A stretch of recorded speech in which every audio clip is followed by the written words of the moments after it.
The Wizard and the Witch Queen, a Kildash novel, written by Ellis, narrated by Tom Fairfoot.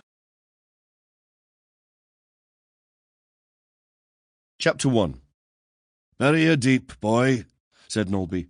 "The dead bring demons." "Aye," said Shim, shovelling the grave, the rest of the villagers watching silently. But of course it wasn't true. Demons have no use for the dead. No, they crave the living. Like the one that had taken my mother, and then half of the village in the following 4 years. Even still, it hadn't been a demon, just a thing of hate and hunger. "Caleb," Dar hissed softly, jabbing an elbow into my ribs. I jerked my head up with a snort. I had been daydreaming, and burying Gran was the worst place for me to go, all bug-eyed and brain-dead. We stood there, for what seemed like hours, huddled in the cold, watching Shim flake away at the hard soil as our collective breaths made a fog of its own. In a sick way, Gran's burial was actually a relief.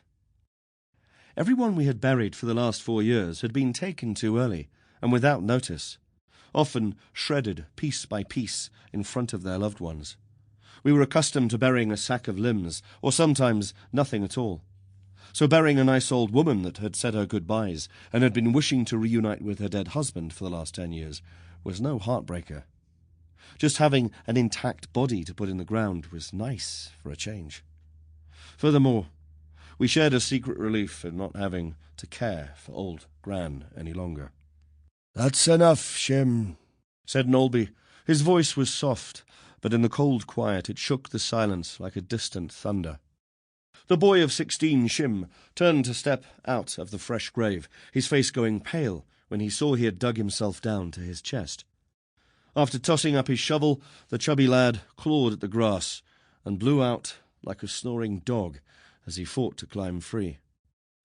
There were a few snickers, and Nolby rolled his eyes.